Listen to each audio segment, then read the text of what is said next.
You ever been in a situation that should be totally simple, like ordering food or buying a souvenir, but you suddenly feel like you're speaking a completely different language?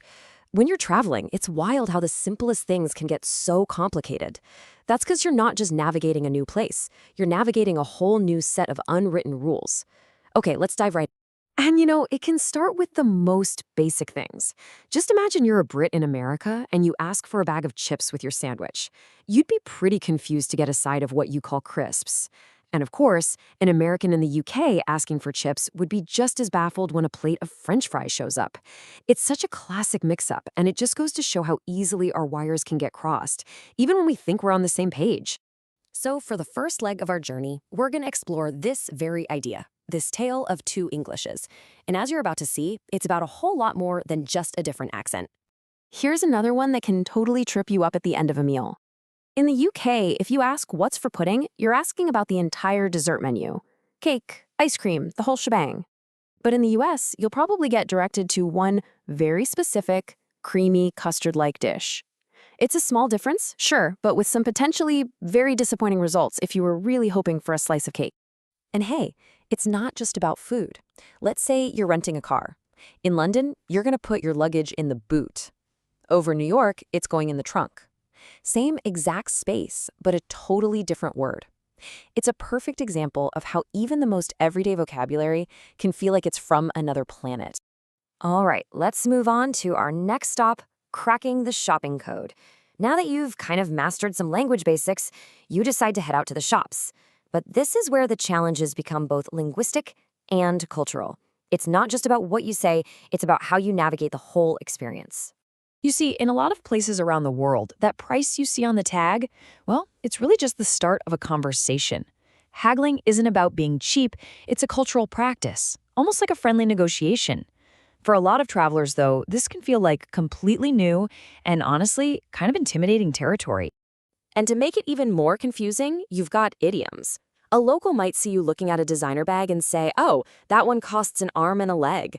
Now, they're not suggesting some bizarre form of payment. It's just a colorful way of saying it's incredibly expensive. This is the million-dollar question, isn't it?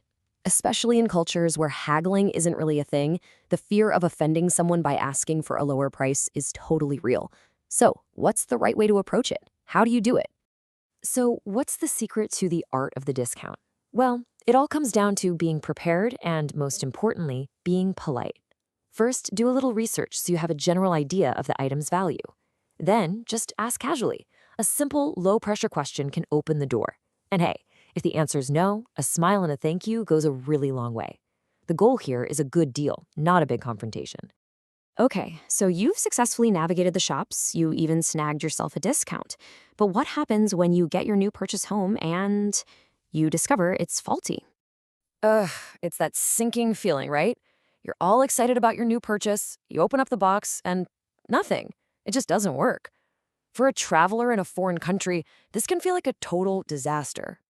Well, it's not actually magic, but knowing the right vocabulary can definitely feel like it.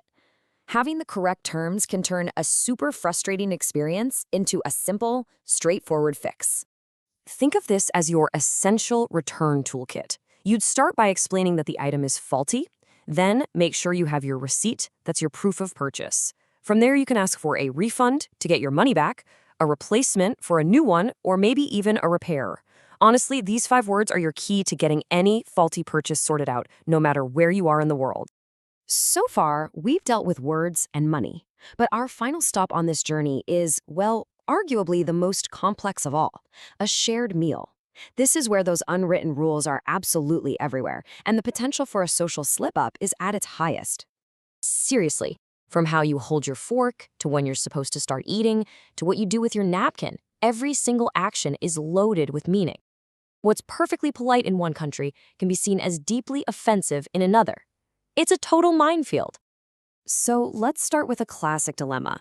You've just had a delicious meal, but you are stuffed. So should you eat every last bite to show how much you enjoyed it?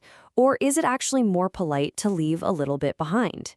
The answer, of course, is it completely depends on where you are. Now, let's look at the logic behind these rules because it reveals so much about cultural values. In China, leaving a bit of food is a compliment. It shows your host was so generous they provided more than enough. But in India, cleaning your plate is a sign of respect for the food itself, and leaving any is seen as incredibly wasteful. Meanwhile, in the US, it's a bit more relaxed, but that old idea of not appearing greedy still kind of lingers. And just when you think you've got the rules all figured out, you get this. A belch at the dinner table might get you kicked out of a restaurant in London, but in some context in China, it's actually the highest form of praise for the chef. It's an absolutely stunning example of just how different our ideas of what's polite can be. Here's another great one. In Japan, that noisy slurp you make when you're eating your ramen, that signals to the chef that you are absolutely loving their food. Now try doing that in the UK or the US, and you're probably going to get some pretty disapproving stares. It really is all about context. You've made it through the meal without causing any major international incidents. But hold on, there's one final challenge you have to face before you can make your escape: paying for it all. And we're right back where we started, with our two Englishes. It's such a simple request, but using the right word, bill in Britain, check in America, just makes the whole process smoother. It's kind of like the final linguistic tests of the evening. But the biggest challenge by far is tipping. It's a perfect example of how unwritten rules are tied to economics and social expectations. In the US, a 20% tip is pretty much standard, almost obligatory. In the UK, 10% is a nice gesture for good service. But if you try to leave a tip in Japan, you actually risk causing genuine offense. There, great service is just expected as part of the job, not something you pay extra for. And trust me, this is one rule you really do not want to get wrong. So, from how we ask for fries to how we pay for dinner, these aren't just quirky little rules, are they? They're windows into what different cultures value, things like generosity, respect, communication, and community. So the next time you travel, just remember that learning the local customs is about more than just being polite. It's about understanding what truly matters to the people there.